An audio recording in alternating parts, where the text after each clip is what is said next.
Hello दोस्तों, welcome to my YouTube channel study girl Shruti. देखिए, मैं आज आप लोग को बताने जा रही हूँ बायोलॉजी का क्लास 10th का एक न्यू चैप्टर है आप लोग का नियंत्रण तथा समन्वयन। बोल रहा है कंट्रोल एंड कोऑर्डिनेशन। आइए ये हम लोग इसके बारे में पढ़ते हैं। पहले हम लोग जानते हैं परिचय, यानी कि ये क्या है कह रहा है। देखते हैं परिचय में क्या है कह रहा है। बोल रहा है हम सभी जानते हैं कि जैविक क्रियाएं प्रत्येक जीव का अभिन्न अंग है। यानी कि जो जैविक क्रियाएं होती हैं वो क्या है, उसका जैविक क्रियाएं जो है वो क्या है, प्रत्येक जीवों का क्या अभिन्न यानी कि अंग है, यानी कि अलग अंग है। और सभी जीवों के लिए जैविक क्रियाओं का नियंत्रण आवश्यक है। यानी कि जो सभी जीवों होती हैं उस लोग जैविक क्रियाओं का क्या होता है, नियंत्रण होता है। जंतुओं में इन क्रियाओं के लिए नियंत्रण और समन्वयन के लिए विशेष अंग तंत्र पाए जाते हैं। बोल रहा है जो जंतु में इनकी क्रियाएं होती है, नियंत्रण और समन्वयन, उसके लिए हम लोग विशेष अंग तंत्र पाए जाते हैं। जैसे में क्या देखते हैं, तो जो कि पादपों की तुलना में अत्यधिक विकसित होता है। यानी कि जो पादप होते हैं उसकी तुलना में क्या होती है, अत्यधिक क्या होती है, विकसित होती है, यानी कि प्रकट होती है। देखिए, तो ये आप लोग का हेडिंग है, पहला हेडिंग है आप लोग का मानव में समन्वयन। तो बोल रहा है मानव में समन्वयन क्या है। बोल रहा है मानव में नियंत्रण तथा समन्वयन तंत्रिका तंत्र तथा पेशी ऊतक द्वारा किया जाता है। यानी कि जो मानव में समन्वयन होता है वो किस कारण होता है, तो तंत्रिका तंत्र और पेशी ऊतक के कारण होता है। देखिए आप लोग का नेक्स्ट एक हेडिंग है क्या, तंत्रिका तंत्र। देखिए तंत्रिका तंत्र के बारे में लोग पढ़ते हैं। शरीर की प्रत्येक प्रतिक्रिया तंत्रिका तंत्र। तो देखिए बोल रहा है शरीर के प्रत्येक प्रतिक्रिया में भाग लेने वाले विभिन्न ऊतक तथा अंगों के क्रियाओं के समन्वयन हेतु केवल जंतुओं में एक विशेष तंत्र पाया जाता है। बोल रहा है जो शरीर में हम लोग प्रक्रिया होती है, जो इसमें भाग लेने वाली प्रक्रिया होती है, उसको विभिन्न तरह से क्या है, ऊतक और अंगों के क्रियाओं के लिए क्या है, समन्वय है। यानी कि केवल जंतुओं में एक प्रकार का क्या है, विशेषता है। और किस प्रकार का, तो तंत्र का, यानी कि इसमें क्या होता है, तंत्र भी पाए जाते हैं, जिसे तंत्रिका तंत्र कहते हैं। यानी कि हम लोग क्या करते हैं, इसको तंत्रिका तंत्र कहते हैं। के परिवर्तन को संवेदी, बोल रहा है यह वातावरण के परिवर्तन को संवेदी की सूचनाओं को ग्रहण कर के उसे तंत्रिका प्रेरणाओं या तथा आयोगों के रूप में ग्रहण करते हैं।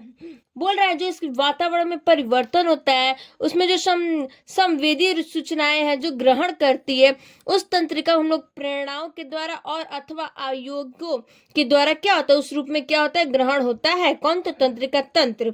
जैसे में देखिए, आप लोग का यहाँ पे है एक तंत्रिका तंत्र के मुख्य घटक अथवा मुख्य कोशिका को तंत्रिका कोशिका या न्यूरॉन कहते हैं। बोले जो तंत्रिका तंत्र है उसके घटक और जो मुख्य कोशिकाएं होती है उस तंत्रिका कोशिका को हम लोग क्या कहते हैं, न्यूरॉन भी कहते हैं। इस तंत्रिका तंत्र की संरचनात्मक तथा क्रियात्मक इकाई होती है। यानी कि जो तंत्रिका तंत्र यानी कि जो न्यूरॉन जिसको कहते हैं उस हम लोग तंत्रिका तंत्र को भी संरचनात्मक इकाई और संरचनात्मक और क्रियात्मक इकाई होती है। किसको, तो हम लोग इस न्यूरॉन को भी और तंत्रिका तंत्र को दोनों को भी बोल सकते हैं। यानी कि दोनों में है, संरचनात्मक और क्रियात्मक इकाई है।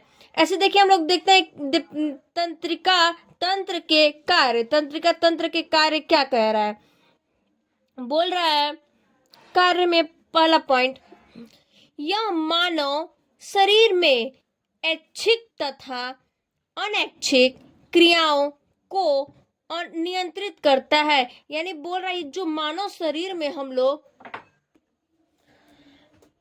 शरीर में अनैच्छिक तथा अनैच्छिक क्रियाओं को नियंत्रित करता है। यानी कि जो मानव शरीर में अनैच्छिक और जो अनैच्छिक क्रियाएं होती हैं उसको क्या करता है, तंत्रिका तंत्र उसको मतलब क्या करता है, यानी कि नियंत्रित करता है। क्या करता है, नियंत्रित करता है। किसमें, तो मानव शरीर में। कौन तो करता है, तो तंत्रिका तंत्र।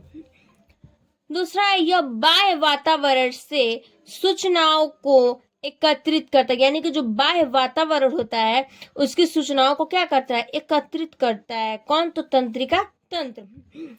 तंत्रिका तंत्र हमें सोचने, तर्क करने में सहायता करता है। बोलो, जो तंत्रिका तंत्र होता है हमें सोचने में क्या करता है, तर्क और करने में सहायता करता है। यानी कि जो तंत्रिका तंत्र होता है वो हमको सोचने में तर्क करता है, करने में, और सहायता में भी क्या करता है, सहायता भी करता है। नेक्स्ट देखते हैं टॉपिक क्या है। देखिए नेक्स्ट है आप लोग का तंत्रिका कोशिकाएं। तो तंत्रिका कोशिकाएं क्या है, तंत्रिका कोशिकाएं अत्यधिक जटिल एवं लगभग 0.1 मिलीमीटर से 1 मीटर तक लंबी होती है। बोला, जो तंत्रिका तंत्र जो कोशिकाएं होती है वो अत्यधिक क्या होता है, जटिल होता है, और लगभग उसकी कितनी मीटर की होती है, तो 0.1 मिलीमीटर और 1 मीटर तक क्या होता है, लंबा होता है। ये शरीर की सबसे लंबी कोशिका, यानी कि ये शरीर की क्या है, सबसे लंबी कोशिका है। किसकी, तो तंत्रिका तंत्रिका तंत्रिका जो है, तंत्रिका का है वो क्या, हम लोग के शरीर की लंबी कोशिका है।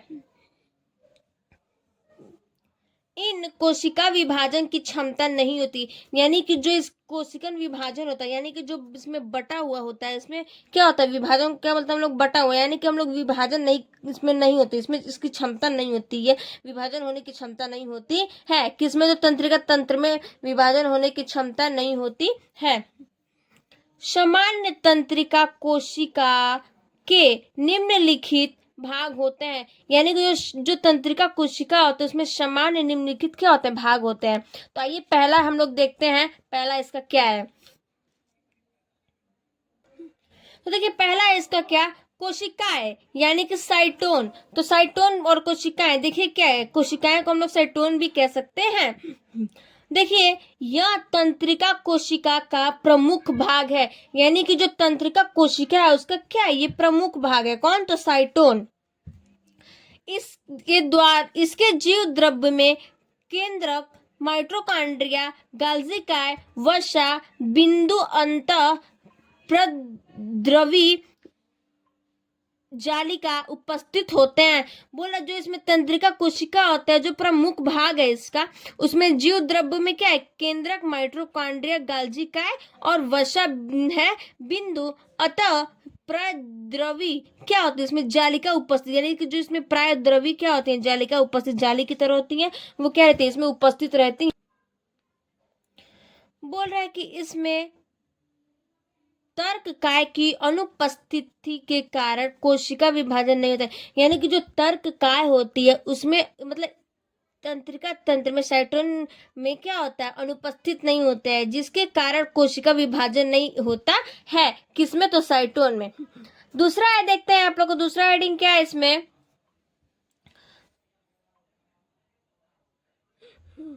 दूसरा हेडिंग है आप लोग का वृश्चिकांत, यानी कि द्रुमिका। तो देखिए वृश्चिकांत क्या है, ये अपेक्षाकृत छोटे तथा सार्वमय होते हैं। देखिए बोल रहा है इसमें कि ये अपेक्षाकृत छोटे तथा सर्वमय होते हैं। यानी कि जो इसमें अपेक्षाकृत क्या होते हैं, छोटे होते हैं, और सर्वमय क्या होते हैं, इसमें होते हैं, इसमें क्या होते हैं, किसमें, तो वृश्चिकांत में।